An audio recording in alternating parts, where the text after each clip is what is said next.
Salam sepak bola, teman-teman netizen atau warganet yang saya hormati semuanya.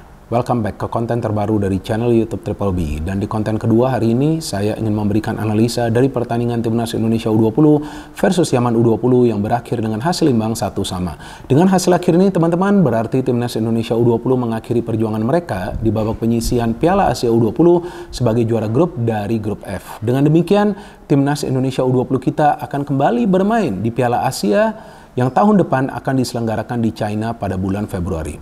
Tentu kita perlu merasa bersyukur dan juga bangga dengan keberhasilan Timnas Indonesia U20 kita yang akan kembali bermain di pentas Asia. Tapi selain saya merasa bangga dan juga saya bersyukur dengan keberhasilan Timnas Indonesia U20 kita, saya juga merasa khawatir, teman-teman, setelah menonton permainan dari Timnas Indonesia U20 semalam. Karena saya kaget banget bahwa para pemain kita sulit sekali untuk bisa mengimbangi kecepatan dan juga skill tinggi dari para pemain Yaman. Artinya ya sekarang sudah terbukti bahwa pada saat Timnas Indonesia U20 kita harus berhadapan dengan tim yang lebih kuat, maka para pemain kita kewalahan. Kalau lawan Maladewa dan juga Timor Leste ya memang jelaslah para pemain kita unggul segalanya. Tapi pada saat harus berhadapan dengan tim yang lebih kuat, waduh hampir saja Timnas kita kalah. Jadi seandainya lawan yang dihadapi semalam itu adalah Korea Selatan, Jepang atau juga Australia, saya tidak yakin sih hasil imbang akan merupakan hasil akhir. Bisa juga timnas kita kalah. Karena ya saya harus fair juga pada saat saya melihat para pemain kita kesulitan mengejar para pemain Yaman, para pemain kita sulit untuk bisa keluar dari tekanan para pemain Yaman, bahkan para pemain kita sulit sekali untuk melakukan pressing di tengah sehingga para pemain Yaman bisa menciptakan jauh lebih banyak peluang daripada para pemain kita. Dan beruntung timnas kita punya yang namanya Jens Raven. Dan beruntung timnas kita punya yang namanya Jens Raven. Dan beruntung timnas kita punya yang namanya Jens Raven. Kalau perlu saya ulangi lagi 10 kali lagi. Ya, itu faktanya. Karena kalau gak ada Jens Raven, saya gak yakin akan ada gol yang bisa tercipta. Bukan artinya saya tidak mengapresiasi perjuangan dari pemain lainnya, enggak juga sih. Karena kan Jens Raven juga bisa mencetak gol dengan support dari pemain-pemain lainnya. Tapi seandainya bola itu diberikan kepada pemain lain di dalam kotak penalti dan pemain tersebut dikawal atau juga dikepung oleh 4-5 pemain Yaman, saya gak yakin sih dia akan bisa melakukan finishing. Tapi Jens Raven, inilah predator di dalam kotak penalti. Dia dapat bola di tengah kepungan para pemain Yaman, dia bisa mencetak gol pembuka. Ini gol pembuka yang sangat penting karena sebelumnya para pemain Yaman yang lebih banyak bisa menciptakan peluang. Dan saya kaget dengan melihat para pemain kita yang fokus untuk bertahan. Kenapa harus bertahan? Kaget banget saya. Dengan bertahan, ya itulah yang memberikan ruang bagi para pemain Yaman untuk membangun serangan. Maka itu para pemain Yaman tampak enak banget untuk bisa masuk ke ruang pertahanan kita. Gak ada tuh pressing di tengah. Mereka bisa menciptakan banyak peluang juga dari luar kotak penalti kan. Maka itu Ikram juga melakukan beberapa saves. Jadi saya gak ngerti apakah ini bagian dari strategi Indra Safri yang meminta para pemain untuk menunggu di belakang kemudian main counter. Ya, jika ini bagian dari strategi Indra Safri, ya gak jalan nih strateginya. Karena kebaca oleh para pemain Yaman. Jadi ya ini berat banget nih tentu bagi para pemain kita. Jika mainnya seperti semalam. Dan jika nanti berhadapan dengan tim yang lebih kuat lagi. Karena kita tahu nanti di Piala Asia akan berhadapan dengan tim-tim raksasa lainnya. Seperti Australia, Arab Saudi. Ada juga Jepang, ada juga Iran. Kan mereka juga lolos ya. Ada tim-tim lainnya. Berat ini kalau mainnya seperti semalam. Dan Jens Raven mencetak 3 gol di babak penyisihan ini. Sebelumnya di Piala AFF U19 mencetak 4 gol. Kan bagus ini pemain kan? Terus apa salahnya dia menjadi bagian dari tim nasional Indonesia? Apalagi dia punya garis keturunan Indonesia dan dia bangga menjadi bagian dari tim nasional Indonesia. Walaupun menurut Sintayong yang juga memantau pertandingan ini bahwa Jens Raven belum siap untuk bermain di level senior. Dan saya juga beberapa kali mengatakan seperti itu. Belum siap ini pemain. Biarkan dia berkembang dulu di level U20. Tapi nanti di Piala AFF yang akan diselenggarakan jelang akhir tahun ini, nah boleh juga dia diberikan kesempatan untuk bermain. Karena kan kemungkinan di Piala AFF nanti yang akan dipanggil adalah pemain-pemain yang usianya di bawah 23 tahun. Boleh juga dia diberikan kesempatan, coba merasakan bermain di level senior, tapi di level ASEAN dulu gitu. Jangan dulu naik untuk ke level Asia. Jadi saya sepakat dengan apa yang dikatakan oleh Sintayong, masih kurang powernya. Karena beberapa kali juga dia sulit untuk bisa keluar dari pressing para pemain Yaman. Tapi saya melihat para pemain kita lebih mengandalkan skill individunya. Nah, saya bingung banget. Para pemain Yaman lebih banyak mengandalkan passing. Nah, ini kan kelihatan banget ya perbedaannya ya di antara kedua tim ya. Jadi pada saat sebuah tim itu bisa mengandalkan passing, artinya strategi dari sang pelatih itu jalan. Dan pada saat ada sebuah tim itu bermain mengandalkan skill individu dari para pemainnya dan juga mengandalkan kecepatan dari para pemainnya, artinya strategi dari sang pelatihnya nggak jalan.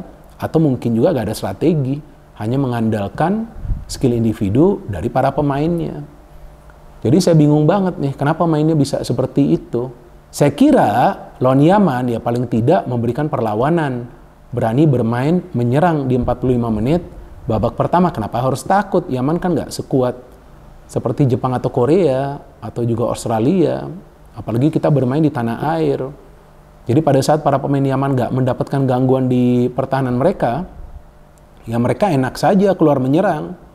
Dan mereka setelah tertinggal itu ternyata bisa cepat kan mencetak gol. Kenapa ya? Lagi-lagi gak ada pressing di tengah. Mana? Kenapa semua menunggu di belakang sih? Kayak jaga telur gitu.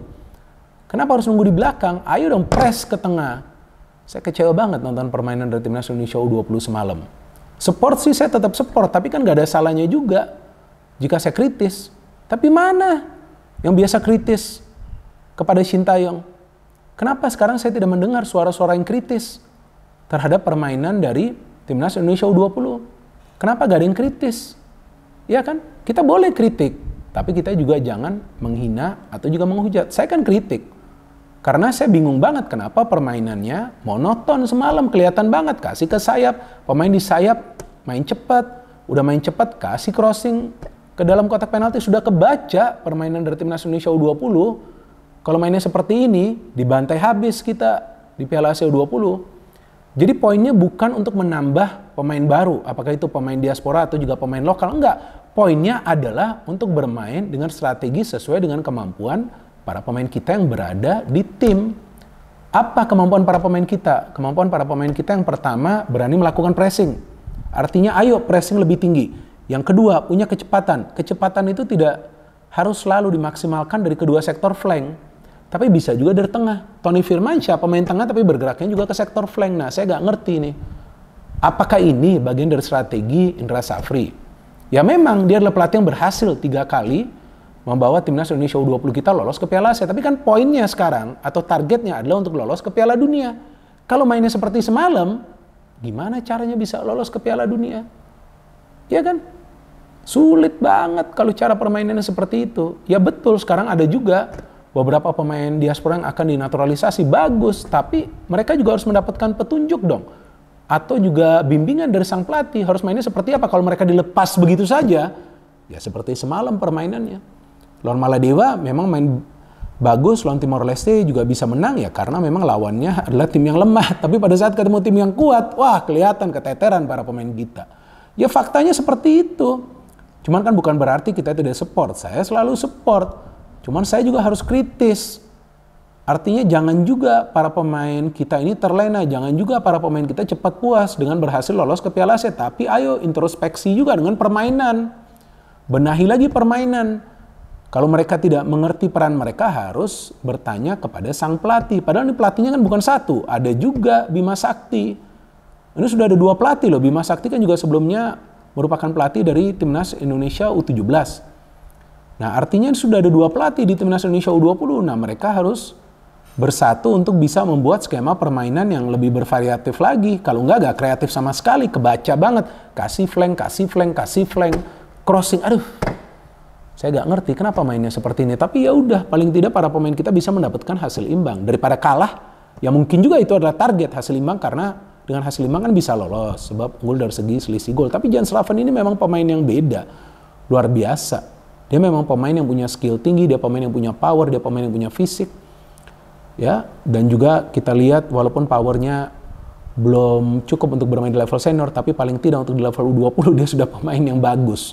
Sulit banget untuk mengawal pemain ini. Dan pemain-pemain lain yang saya lihat, Donitri oke, tapi karena skemanya menurut saya, mungkin saya salah. Ya kan? Tapi menurut saya karena skemanya defensif, Donitri itu tidak banyak kelihatan. Ya, jadi tertahan ke belakang karena lebih banyak menunggu bola di belakang. Nah ini sebetulnya tidak